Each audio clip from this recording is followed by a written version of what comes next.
Bapak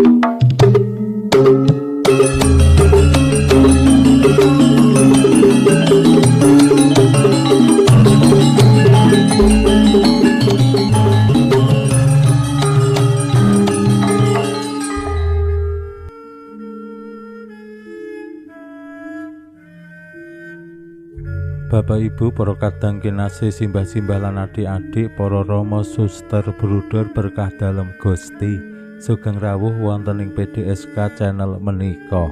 Kados pundi kabar panjenengan? Mugi-mugi bagas kasarasan kesehatan kawilujengan tansah mengku kula panjenengan sami anggenipun kelampahi gesang ing dinten menika, lan mugi-mugi lumantar panglimbang basa Jawi waosan Injil kula panjenengan sansaya saged gayuh iman kapitadosan ingkang leres lan mantep, lan mugi-mugi lumantar poso sesirik ing mangsa prapaskah menika kula panjenengan boten namung saged ngengirangi dados rana kanggo diet supaya ya ben sehat, nggih sansaya saged ngendhaleni diri langkung-langkung sedaya nepsu kamanungsan sing jalari kula panjenengan dumawah ing dosa. Lan kanthi menika kula panjenengan nggih sansaya saged dados pribadi sing migunani awit kanthi srana ngengirangi lumantar poso lan sesirik awake dhewe bisa nyisihake penghasilane awake dhewe sing biasane nggo nedha, nggo ngemil, nggo ngrokok lan sapanunggalane dicemplungake ing kotak APP. Menika aksi puasa pembangunan.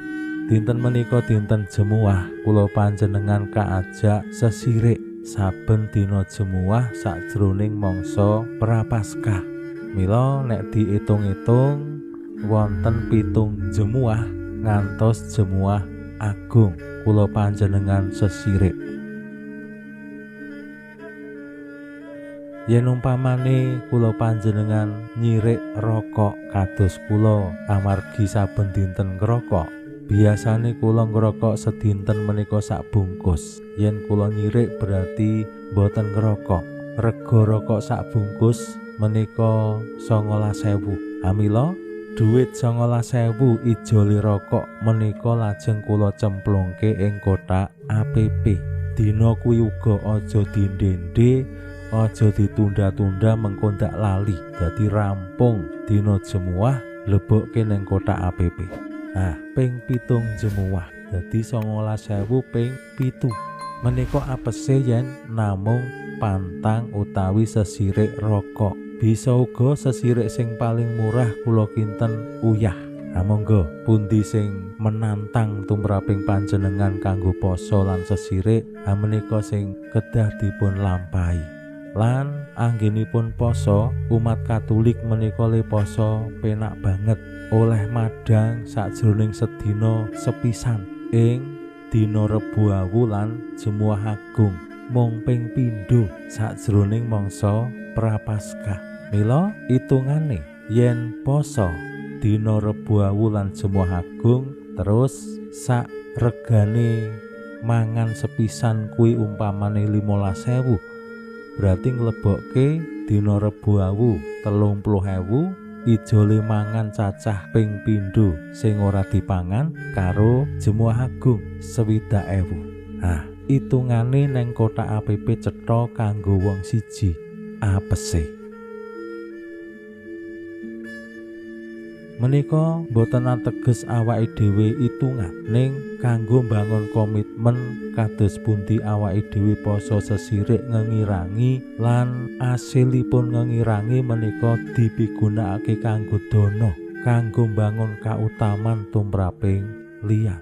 Lan Gusti Yesus lumantar waosan Injil dinten menika paring pitedah kados pundi anggenipun poso. Mila monggo kita pirengaken sabda dalem Gusti ing dinten menika lan kita wiwiti kanthi sembahyang sawetawis. Konjo ing asma dalem Hyang Rama saha Hyang Putra tuwin Hyang Roh Suci. Amin.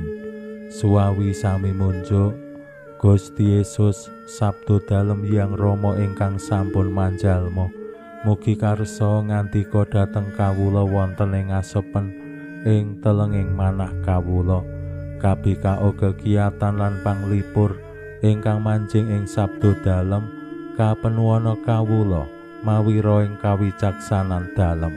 Mugi-mugi srana anggen kawula maos lan mirengaken sabda dalem kawula sansaya nunggil ing sampeyan dalem. Amin. Waosan Injil kapetik saking Injil Matius bab 9 ayat 11 ngantos dumugi gangsal 11. Nalika samono murid-murid Yohanes Pembaptis padha sowan Gusti Yesus nyuwun preksa. Kita lan tiang-tiang Parisi sami siam, nanging kenging menapa murid-murid panjenengan boten? Gusti paring wangsulan. Para uleman sing padha jagung penganten rak ya ora sak mestine to yen padha susah saksuwene pengantene isih padha diadhep, nanging bakal tekan titi wancine penganten diboyong lunga lan ya ing wektu iku anggone padha poso. Makaten sabda dalem Gusti. Suwawi sami munjuk Gusti, kawula munjuk sembah nuwun karana sabda dalem. Sabda dalem dadosa obor ingkang madangi margining gesang kawula. Katuntuna kawula sageta sabda dalem menika numusi manah ngantos tansah ngrembaka kangge nggayuh gesang ing suwarga. Amin. Bapak Ibu para kadang kinasih simbah-simbah lan adik-adik, kanthi cetha sanget Gusti Yesus paring jawaban dumateng murid-muridipun Yohanes. Kok murid-murid Gusti Yesus mboten do poso, mboten do siam? Rikala murid-muridipun Yohanes lan tiang-tiang Parisi sami siam. Awit tumraping Gusti Yesus, murid-murid dalem tasih nunggil kalian Gusti. Gusti Yesus tasih saged ngrencangi ngancani para murid. Mangsa prapaskah menika tumraping kula panjenengan dados saat bakal tekan titi wancine penganten diboyong lunga lan ya ing wektu iku anggone padha poso. Gusti Yesus mekrat dhateng swarga awit saking sangsara lan seda ing pamentangan. Menika saat penganten injih Gusti Yesus diboyong mekrat menyang swarga nilar para murid. Mangsa prapaskah dados mangsa cecawis anggenipun kula panjenengan ngriyayakake Paskah lan temtu kemawon boten namung Paskah puncakipun ninggih pekan suci wiwit Minggu Palem, Kemis Putih, Jemuah Agung, Setu Sepi lanWijili Paskah riyaya Paskah.